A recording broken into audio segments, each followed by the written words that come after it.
2020 PGA Championship here at TPC Harding Park. Pleased to be joined by four-time PGA champion Tiger Woods.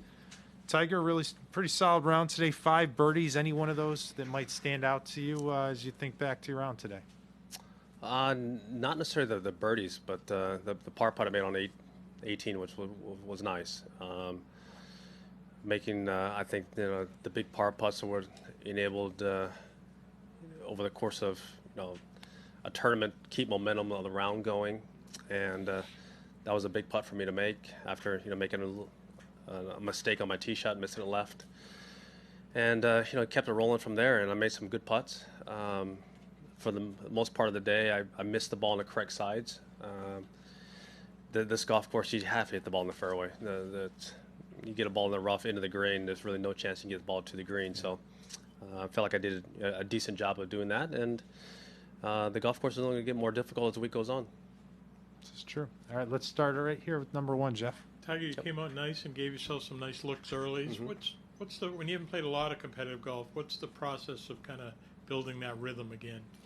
Well, I felt that my practice sessions have been very good. They've been very intense, and I felt like I got the flow of the round early at Memorial, and after taking 5 months off, and got off to a quick start there, and there's no reason why I can't do the same here. And I was able to do that. I made a nice putt at 10 after Rory gave me a nice little look there. So I felt like I kept the round going most of the day, and I let a couple go here and there, but for the better part of the day, it was a very solid round.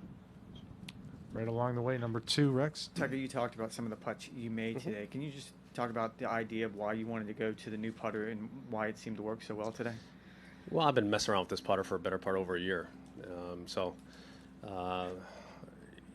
Rob and I have been talking about, it's difficult for me to bend over at times. And so practicing putting, I just don't really spend the hours I used to. It wasn't unusual for me to spend 4, 5, 6 hours putting per day. I certainly can't log that with my back being fused. So most of the guys on the Champions Tour have gone to longer putters as they've gotten older because easier to bend over or not bend over. And so this putter is a little bit longer, and I've been able to spend a little bit more time putting. And it's also very similar to my sand wedge. I putt with my sand wedge all the time at home. I like feeling my right hand. I like blading putts, and I hit the ball in the equator. So not really that unusual for me to mess around with something a little bit longer. But I felt like I was able to spend the time, putting again and log in time, and felt like I was able to get ready for this event. Bob, 3. Tiger, because you said you have been working with it over the last year or so, what would have kept you from putting it in sooner? Is it not having the comfort with it yet, or the green surfaces?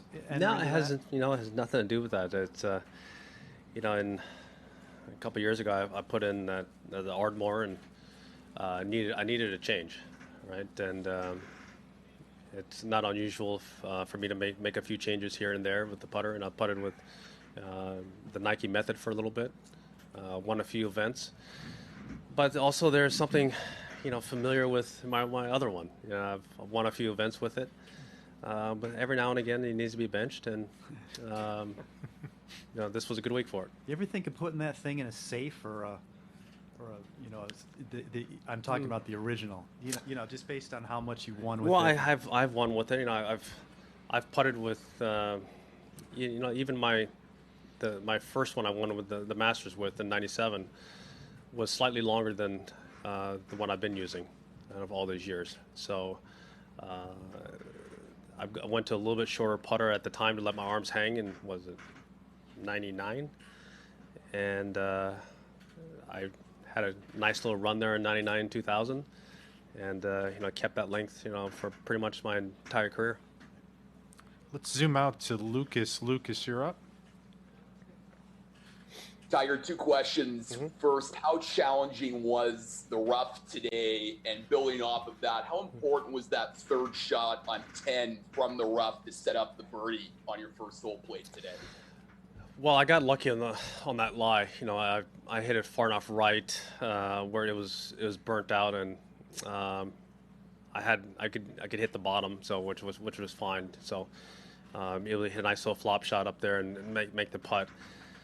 But overall, this golf course, if you hit the ball in the rough and you get a ball that's into the green, there's really no chance you can get the ball to the green. So it's important to drive the ball in the fairway, and the golf ball's not going very far. These conditions the air's heavy and not flying, so it's important to get the ball in play. Let's go to 4, please. Were you in between clubs on number 8?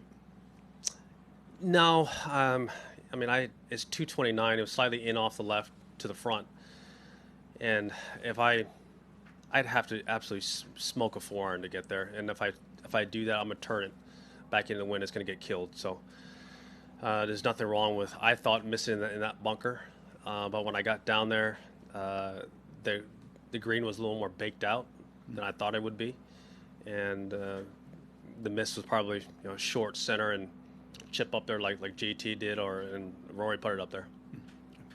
Mark, 5. Hey, Tiger, just 2 quick things. One, back to the putter for a second. Noda was joking on the air yesterday that he was quite certain that you probably had that resting against the nightstand back wherever you're staying this week. Is it in the area code, or are you just completely committed to what you have right now? Well, I always travel with it. Yeah. Even when I was using the TaylorMade putter a couple of years ago, or I was using the Method putter, it always traveled with me. So come off the bench quickly if need be, then, obviously. Well, I always mess with it. I mean, I've had it since '99. I mean, it's 21 years, Yeah. and I regrip it all the time because the grip wears out, as you know, if you use it enough times and towel it off, it gets a little bit smaller. So I regrip it quite often. So, but that putter is always traveling with me. Mm-hmm. And just more of a general question on the round. I mean, a lot has been made, or we've all kind of examined how little you've played for the reasons you have.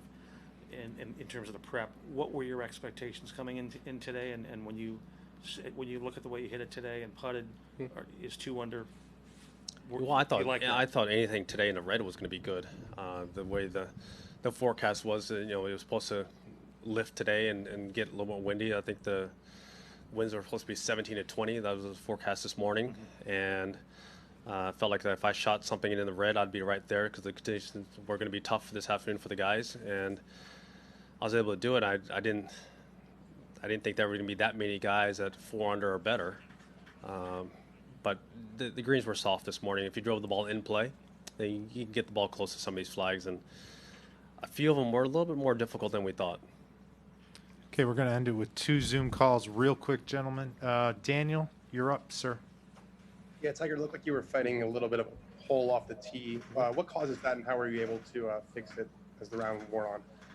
Yeah, those are toe balls, and toe balls usually go left. So it's about for me getting the path oriented a little bit better, and I was able to do that and start hitting my little cutout there and hit it solid. And I turned a couple over, which was nice. And overall, I felt like I was able to make a few adjustments, out there during the round, and that's what you have to do. Okay, we're going to wrap it up with Ron from the Chronicle. Ron, you're up. Tiger, I don't know how much this happened maybe at the Memorial, but when you were introduced on the first tee at a major championship and there's just silence, how strange was that? And was there any one of your birdies where maybe you instinctively expected some sort of crowd reaction and got nothing? No, but that's our new norm. That's I've experienced that a few weeks ago at a Memorial, and most of the guys have experienced that who started out playing the tour a little bit earlier than I did, and they've said it's just the way it is. This is our norm. It's going to be for a while. I don't know how long it's going to be, but the energy is different. Then you're not going to have as many distractions out there as well. There's really no one moving around. You don't hear the crowd noises. It's just different. That's it's probably the only way to say it. This is what we're going to have to get used to for the near future and for probably for a while. Tiger, thanks for stopping.